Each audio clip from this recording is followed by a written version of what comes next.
Hoje vocês vão aprender tudo sobre o filo dos moluscos e no final eu vou contar uma curiosidade que vocês não vão acreditar, então fica ligado.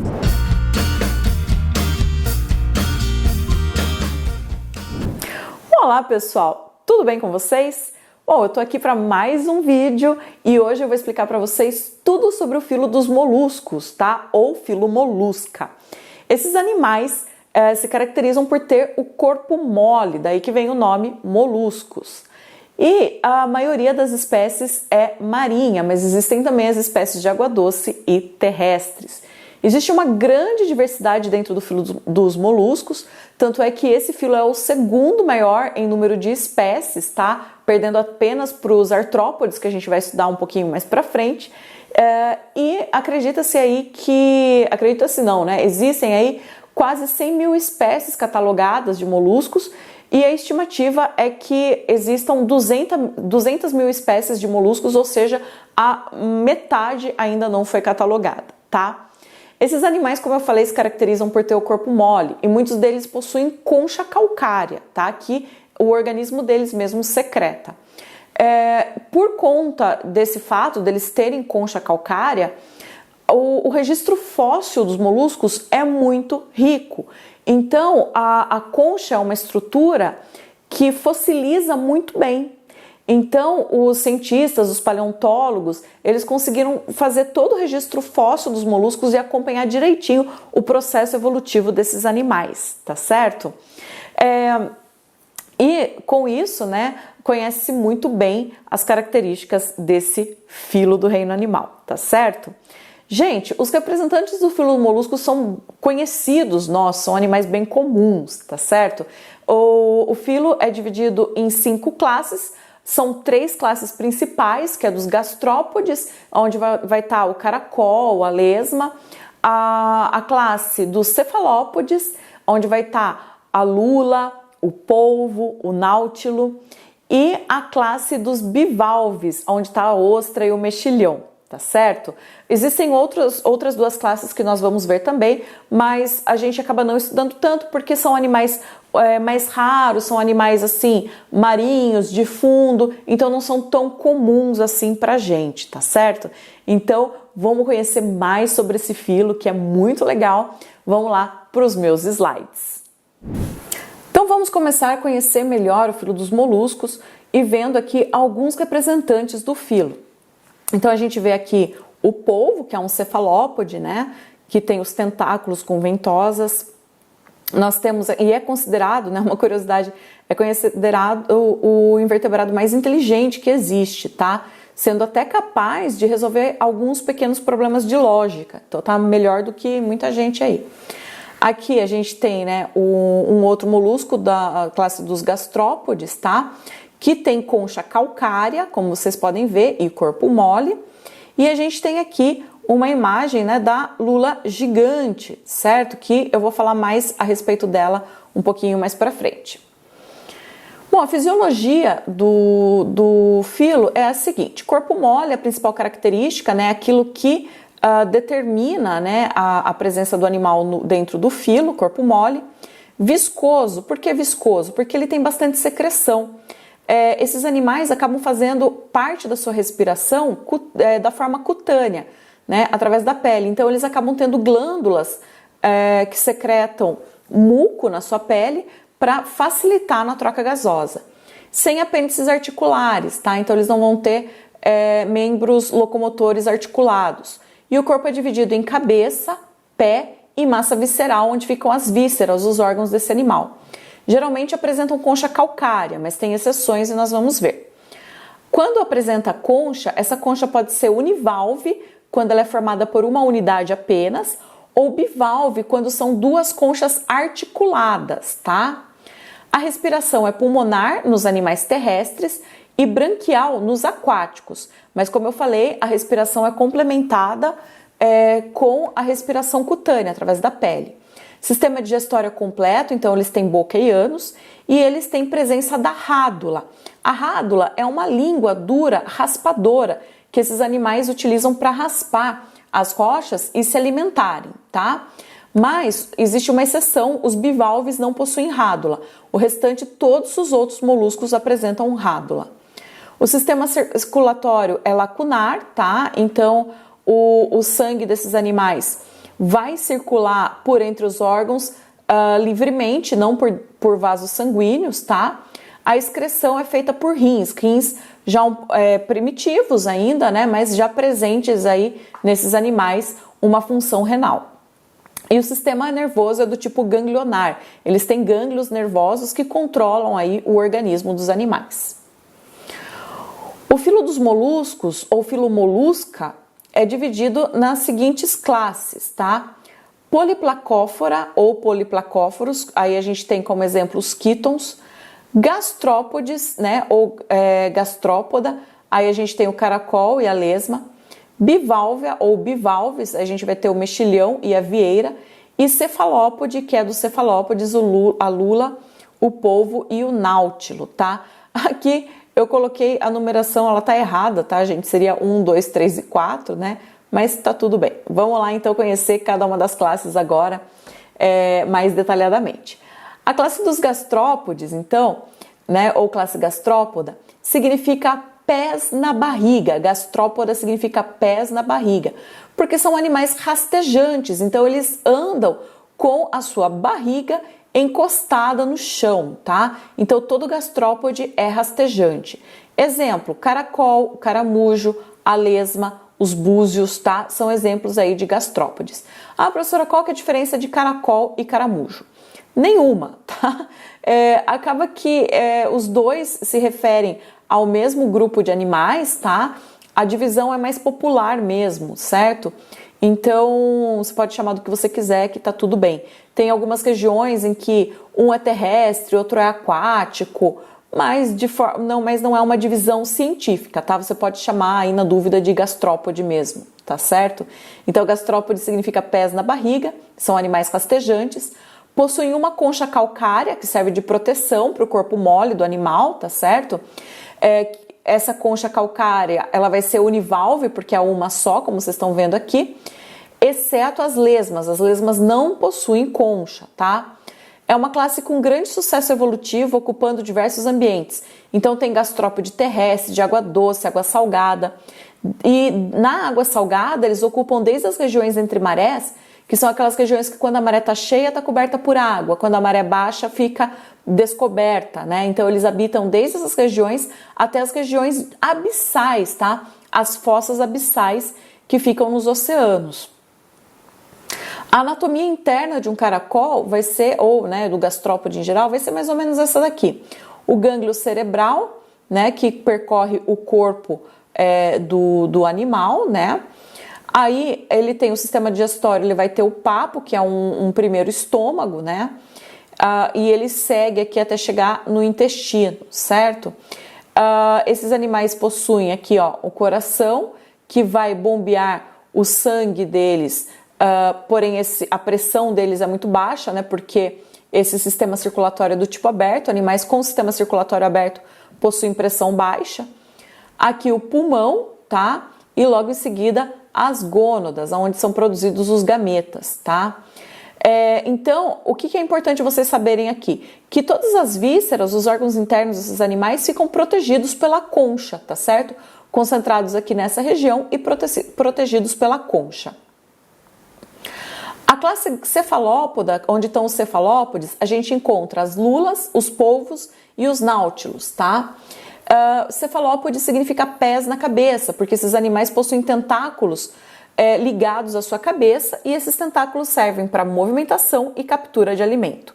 Os animais da classe cefalópode possuem, né, olhos bem desenvolvidos e a boca com rádula, que é essa língua rígida, raspadora, que vai raspar as rochas na obtenção de alimentos.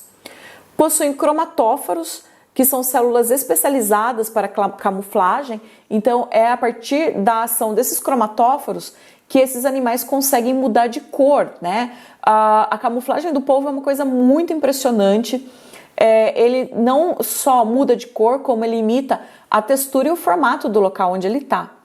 E eles possuem glândula de tinta para fuga.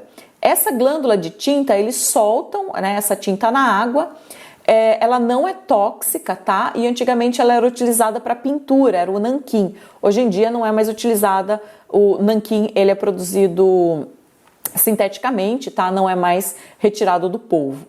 São animais extremamente rápidos, tendo desenvolvido um sistema de propulsão na forma de jato. Então eles têm um sistema de jato-propulsão, eles expelem água da cavidade paleal para o exterior através de um sifão. E quando eles expulsam essa água impulsiona o animal, então eles são muito rápidos. E os náutilos possuem concha externa, tá? As lulas possuem uma concha interna e os polvos não possuem concha nenhuma.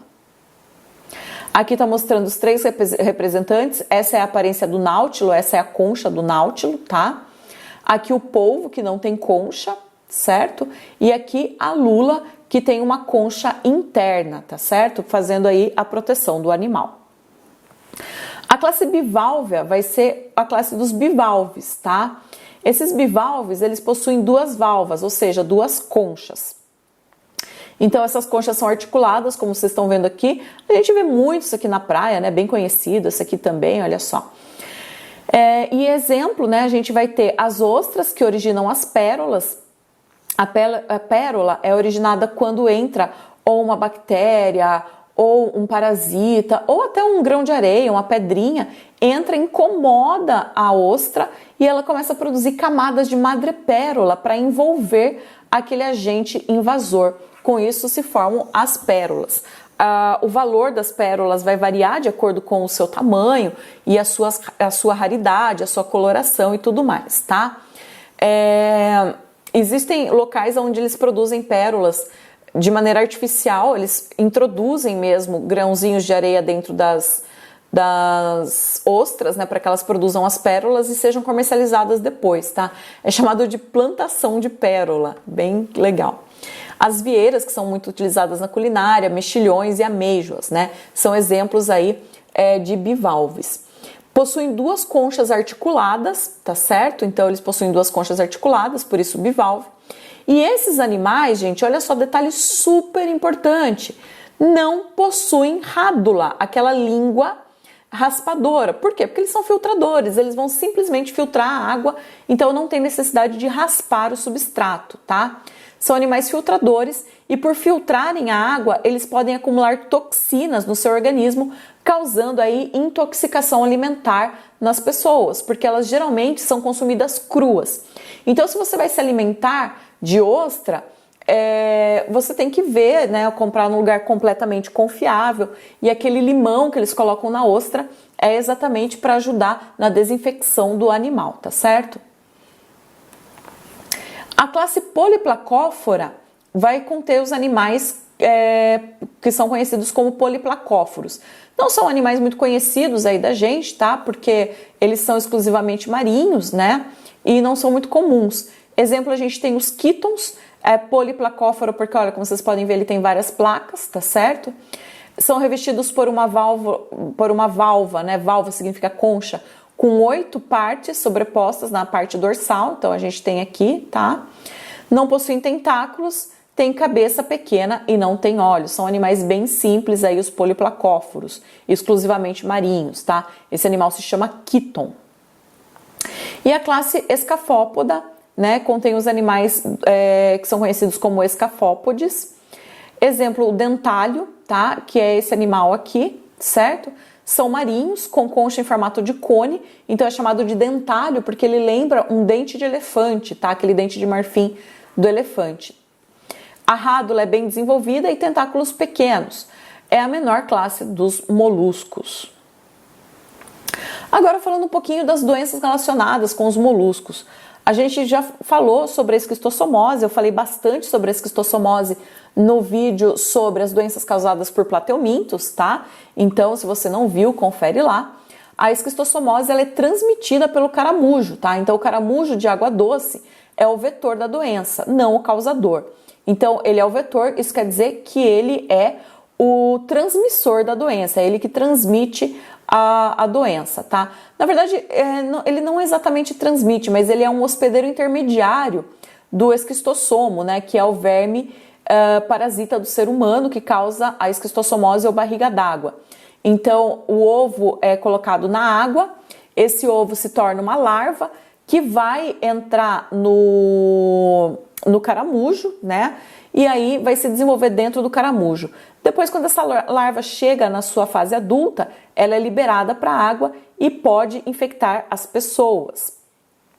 Então, o caramujo vai atuar como um transmissor não, né? Um hospedeiro intermediário da esquistossomose. E também, outra coisa muito comum são as intoxicações por consumo de moluscos filtradores, tá? Principalmente quando são consumidos crus, eles podem causar doenças aí, porque se tiver num local contaminado com uma determinada toxina de maré vermelha ou bactérias, essas toxinas ou essas bactérias podem passar para a pessoa que consumir esses animais. Pessoal, agora eu vou explicar para vocês algumas curiosidades aí do filo dos moluscos, tá? Primeira coisa, não sei se vocês já ouviram falar do caramujo gigante africano.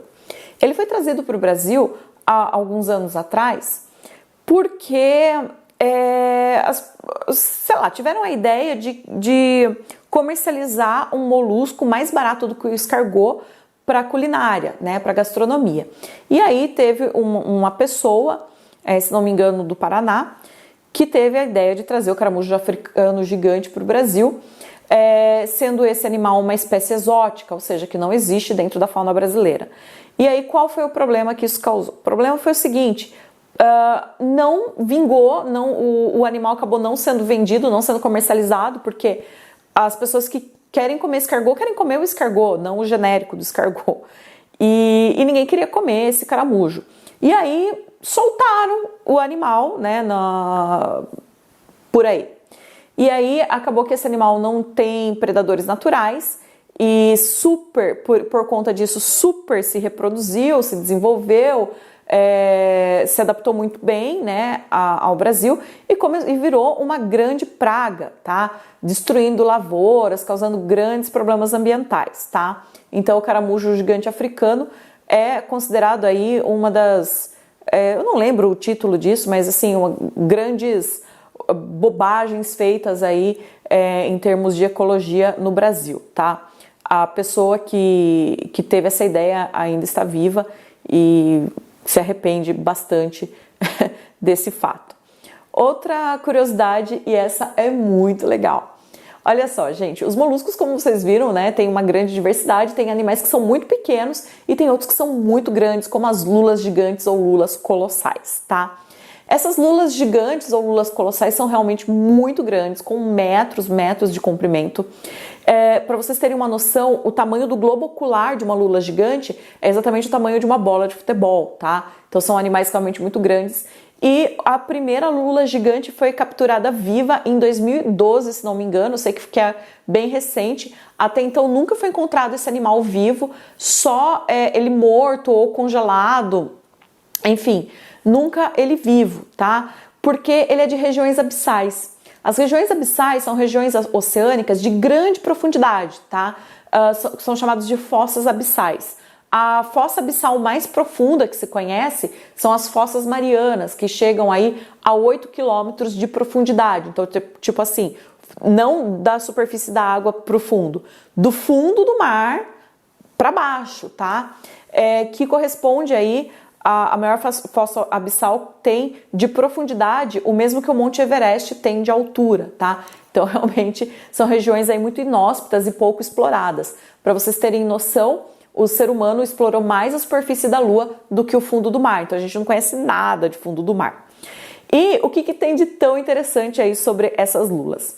O animal que é o predador natural dessas lulas são as baleias cachalotes. E a baleia cachalote, quando se alimenta dessas lulas gigantes, ela come tal animal e esse animal, ele não é muito bem digerido pela baleia cachalote e acaba formando como se fosse uma inflamação no intestino da cachalote. E essa inflamação vai vai juntando bactérias, suco gástrico, um monte de reação química acontecendo ali e chega uma hora que a baleia cachalote regurgita essa, vamos chamar de substância, tá? Essa lula meio digerida, infeccionada, com um monte de suco gástrico e tal, essa inflamação. ela regurgita isso. E isso fica empedrado na água e fica durante muitos anos na água, sofrendo reações químicas, reagindo com a salinidade, enfim, fica tempos e tempos e anos e anos e anos na água e fica no formato de uma rocha, parece uma rocha. E aí isso acaba indo parar na praia, depois de algumas décadas, aí isso acaba indo parar na praia. Quando isso chega na praia, no formato de rocha, alguns especialistas conseguem identificar que aquilo não é uma rocha, é uma substância orgânica, tá? E recolhem essa substância. E essa substância recebe o nome de âmbar gris, tá? Ou âmbar cinza em francês, né? Gris é cinza em francês. Então esse âmbar gris, ele é recolhido por esses especialistas que conhecem, né, essa substância. E ele foi muito utilizado como uma essência para a fabricação de perfumes. E os perfumes que levam a essência do ambergris são caríssimos. No Brasil era comercializado, ele custava em torno de 6 mil a 8 mil reais, mais ou menos, um frasco bem pequenininho. Depois de um tempo foi proibida a comercialização desses perfumes com ambergris, porque começou uma caça às baleias, porque esse ambergris, gente, ele é muito valioso, muito, muito, muito valioso. E aí começou uma caça às baleias e matar as baleias por conta do ambergris. Mas não adianta matar a baleia e retirar essa substância do aparelho digestório dela, porque essa substância ela tem que curtir na água. Então eles matavam as cachalotes, pegavam isso e acabavam não servindo para nada. Então, por conta dessa atitude, foi proibida a comercialização do ambergris. O aroma que tem no ambergris, os cientistas conseguiram sintetizar em laboratório, então esses perfumes que usavam ambergris continuam existindo, porém eles são a essência produzida sinteticamente em laboratório. Então, gente, fica essa curiosidade aí para vocês. Esse grupo dos moluscos é um grupo muito interessante. Eu espero que vocês tenham gostado, tá? Se você gostou, deixa seu like aí. Me sigam no Instagram, @SabrinaBTV. Tem bastante coisa interessante lá para vocês também, tá certo? Então, gente, um grande abraço e até mais!